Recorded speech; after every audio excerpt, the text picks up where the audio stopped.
Well, like I started way back in the Ottoman Empire. Oh my, yeah. And so Jews have been like a part of the Ottoman Empire since mid 1400s apparently. Yeah. Because back then there was Jewish persecution and stuff, and the Ottomans proved to be really tolerant towards that, and so Jewish immigration started to rise. But then later, when the Ottoman Empire fell in the 20th century, it was partly because there were tensions starting to grow between the different groups. And so at about that point, there were tensions between the Jewish and the Arab, Yep. who both claimed that like the Middle East was their territory. Palestine, yeah. Palestine, okay. So pretty much ever since then, there have been tensions between the Arab and the Jewish groups. Mm-hmm. So, yeah, that's sort of like the way background of what happened. Yeah. Yeah, and then in 1967 is when 1940, a UN resolution after World War II in the late 40s created the State of Israel. Okay, there right. was a war very soon after that, and Israel won the war in a sense of the state that they were given, and that they then provided security for their boundaries. There was always continued to be tensions through the Middle East, and a person that would become our Prime Minister, Lester Pearson, proposed what we call the classic peacekeeping method of separating two warring states, and he won the Nobel Peace Prize for that, and that was called UNEF 1.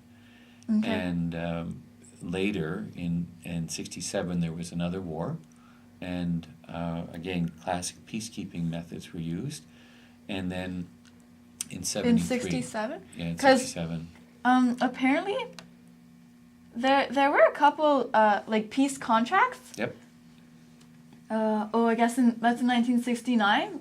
The Rogers, except the Israel people decided to not go for it, and they rejected it. And a little later, Sadat, the Egyptian leader, proposed another one. He even proposed to keep the canal clean, the Suez Canal, because it wasn't working anymore. And the Israeli rejected that one too. Yeah, there was a number of things after the 1967 war in which Israel successfully defended itself. And then in 1973, war broke out again, and that was the Yom Kippur War. And in Yom Kippur, it's a holiday, a special holy day for those who are religious, holiday for those who aren't. And the configuration of the Israeli armed forces was, in a sense, presenting a very weak front to the boundary of the 1967 war. And so the Egyptians in 1973 and the Syrians in 1973 attacked at two different places on those borders. Israel? Yeah. Right.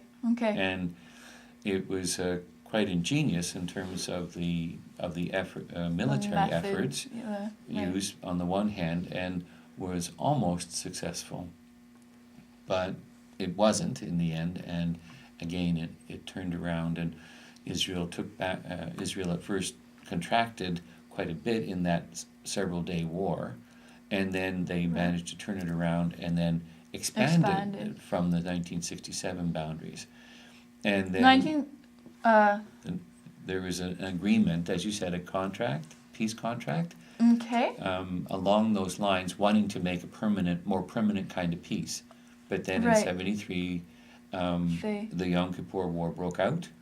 And as I said, those boundaries where there were soldiers facing each other, the Syrians and the Egyptians attacked, and initially won, and several days advanced towards the 1947 boundaries, and then Israel turned it around and went. Was 1947 when Israel was created?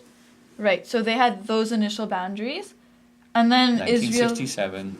Israel expanded in 1967. Yeah, again, they were attacked and then expanded past those boundaries. Okay. One of which was to the Suez Canal. So that was where they were before. Then, as I said, in 1973, Egypt and Syria attacked again. Egypt got over the canal and was pushing Israel back. Syria started from into the Golan Heights and into Israel. And then Israel managed to turn it around and expand it again back past where they were. Okay. in 1973. Then the United Nations got involved, and not peace, but a ceasing of hostilities is how it's called. Okay. And Israel said yes to UN troops, and Egypt said yes to UN troops. Syria said yes to troops, that kind of thing. So I went as a Canadian soldier in the Canadian Reserves a couple of years later in 1976, November 1976. So, oh my goodness. A little while back. Many years ago.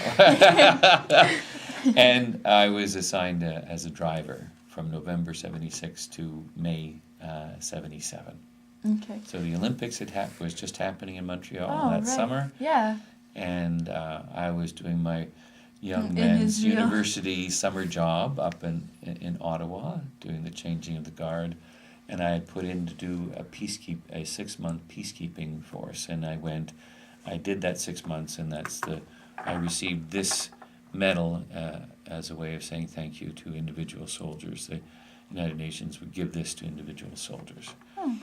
And many decades later, the Canadian government gave this as a recognition of any soldier who, over the decades, had served overseas. So. And what did you mainly do over there, like to keep peace? You were a peacekeeper over there? Yeah, and as I said, there are many different jobs when you have a couple of thousand Canadian troops there.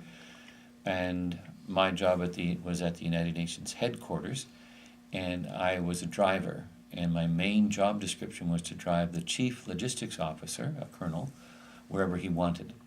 Okay. But the United Nations really liked their helicopters, and he flew almost everywhere he went. So my second and third roles in my jobs were simply maintaining contact with the main Canadian camp about 3 kilometers away from the headquarters a couple of times a day, and then maintaining the vehicles. I was a corporal in rank, and that was my work.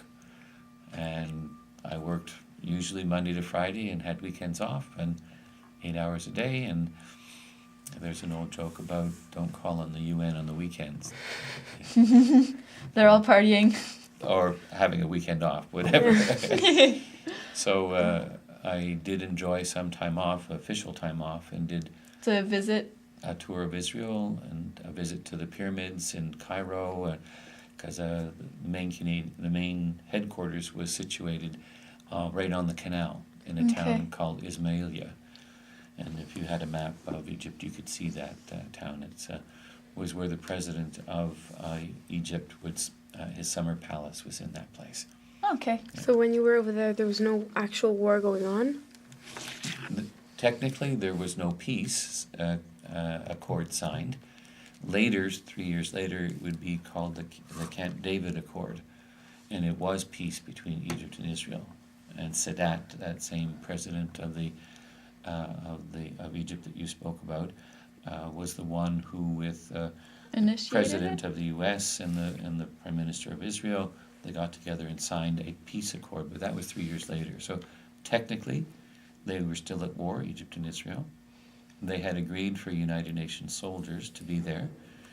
They had agreed to draw back from where they were to the Israeli side of the Suez Canal. The Suez Canal was opened up as a way for Egypt to have commerce and industry, and